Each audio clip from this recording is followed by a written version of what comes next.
Smart বাংলাদেশের ভিত্তি নির্মাণের সবচেয়ে জরুরি হলো দ্রুত ও নির্ভরযোগ্য ইন্টারনেট।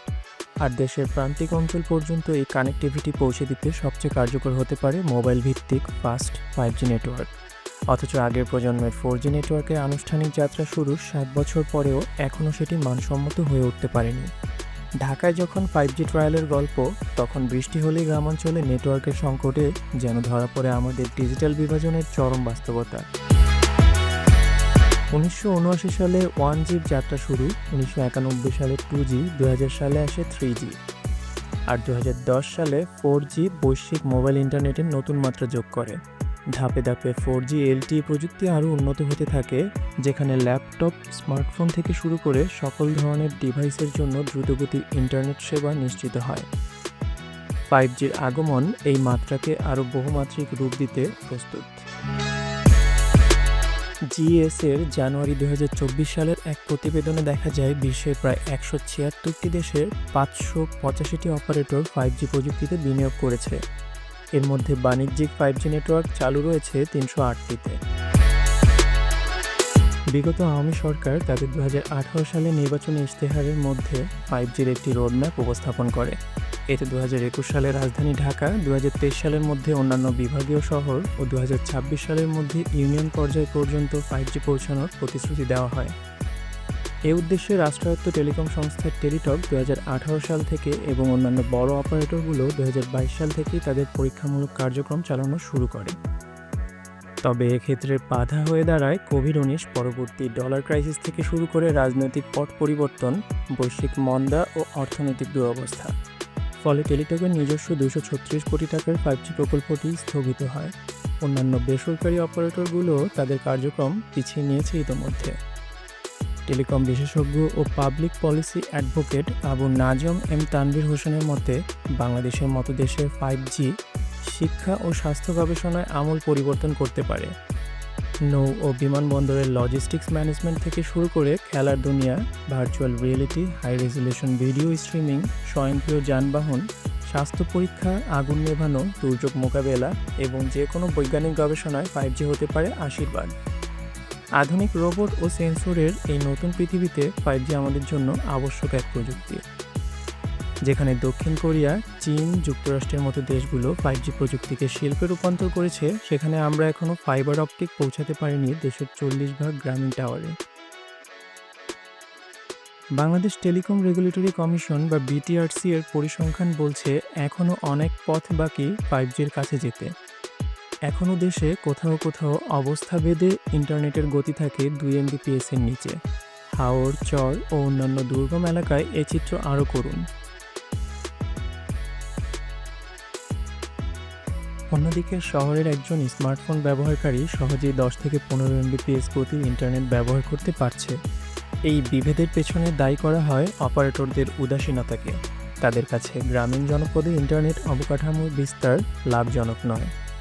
রবি আজিয়াটা লিমিটেডের chief corporate and regulatory officer Shahed Alam এ ব্যাপারে ইন্ডাস্ট্রি ইনসাইডারকে জানান, বিটিআরসি রেগুলেশন মেনেই পারফরম্যান্স স্ট্যান্ডার্ড বজায় রাখছে টেলিকম কোম্পানিগুলো। তিনি আরও বলেন, শক্তিশালী, মানসম্পন্ন ও সাশ্রয়ী ফাইবারের অভাবে ফাইবারাইজেশন বাধাগ্রস্ত হচ্ছে। নিজেদের ফাইবার সক্ষমতার অভাবের কারণে গ্রাহকেরা কম খরচে ইন্টারনেট পাচ্ছে না বলেও জানান তিনি। বিশেষজ্ঞদের মতে 4G অবকাঠামোগত দুর্বলতার কারণে প্রতিবেশী ভারত, পাকিস্তান, শ্রীলঙ্কা ও নেপালের চেয়ে পিছিয়ে পড়ছে বাংলাদেশ। টেলিকম অপারেটররা মনে করেন, এনটিটিএনে বিদ্যমান রেগুলেটরি বাধা, দুর্নীতি এবং প্রতিযোগিতার অভাব এর পেছনে দায়ী। যদিও বিটিআরসির চেয়ারম্যান মেজর জেনারেল অবসর এমদাদুল হক বারী তা স্বীকার করতে নারাজ। মৌলিক কাঠামোগত যে সীমাবদ্ধতা, তা নিরসনের কাজ চলছে বলে তিনি জানান। তিনি বলেন, 3G চালু অবস্থায় আমরা 4G চালুর উদ্যোগ নেই। প্রযুক্তিতে এরকম হয়েই থাকে। 5Gর বিস্তারে আরও প্রয়োজন গ্রাহকের হাতে 5G সাপোর্টেড ফোন ও সিম। এখানেও পিছিয়ে বাংলাদেশ। মোবাইল বা ইন্টারনেট ব্যবহার উভয় ক্ষেত্রেই। জিএসের রিপোর্ট বলছে, বাংলাদেশের শহুরে জনগোষ্ঠীর 41% স্মার্টফোন ও 43% মোবাইল ইন্টারনেট ব্যবহার করে। গ্রামে এ হার যথাক্রমে 26 ও 27%। আরেক সমীক্ষা বলছে, ভারতের একজন ব্যবহারকারী বাংলাদেশের একজন ব্যবহারকারীর তুলনায় প্রায় 3 গুণ ইন্টারনেট ব্যবহার করে থাকেন। এ বিষয়ে কথা হয় bdjobs.com-এর সিইও ও টেকনোলজি ইন্ডাস্ট্রি পলিসি অ্যাডভোকেসি প্রোগ্রামের কোঅর্ডিনেটর AKM ফাহিম আশুরের সাথে। তার মতে, প্রতিবেশীদের তুলনায় আমাদের পিছিয়ে পড়ার কারণ মোবাইল ডেটার উচ্চ মূল্য। একজন শহুরে ব্যবহারকারী যেখানে মাসে গড়ে 150 জিবি ডেটা ব্যবহার করেন, গ্রামীণ এলাকায় এ সংখ্যা মাত্র 6.5 জিবি। এই বেশি দামের জন্য মৌলিক শিক্ষা ও স্বাস্থ্যসেবা থেকে বঞ্চিত হচ্ছে মানুষ। তানভীর হোসেনের মতে, এই বেশি দামের কারণ একচেটিয়া বাজার, বিশাল প্রত্যক্ষ ও পরোক্ষ কর এবং স্পেকট্রামের অদক্ষ ব্যবহার। ইন্টারনেট খরচের প্রায় 40% যায় সরকারের রাজস্ব খাতে। 5G বাস্তবায়ন করতে হলে এই খরচ কমানো খুবই প্রয়োজন। ইন্টারনেটের মূল্য নির্ধারণে 29টি উপাদান ভূমিকা রাখে। ব্যান্ডউইথের খরচ মাত্র 4% হয়।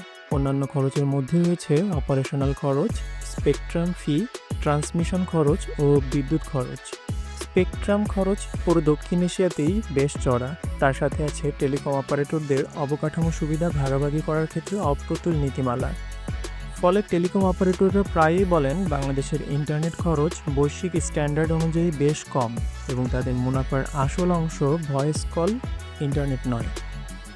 আশার কথা, সম্প্রতি ব্রডব্যান্ড ইন্টারনেটের দাম কমানো হয়েছে।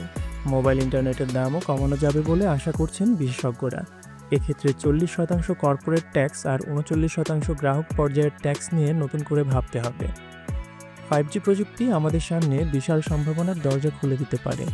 তবে সে দরজায় পৌঁছাতে হলে প্রথমেই দরকার এক মজবুত সিঁড়ি। সেটি হলো সবার জন্য সমানভাবে কার্যকরী সাশ্রয়ী 4G সংযোগ। আরও প্রয়োজন সঠিক নীতিমালা, বাজার বিশ্লেষণের আলোকে ন্যায্য দাম নির্ধারণ। তবেই এগোনো যাবে পঞ্চম প্রজন্মের দিকে।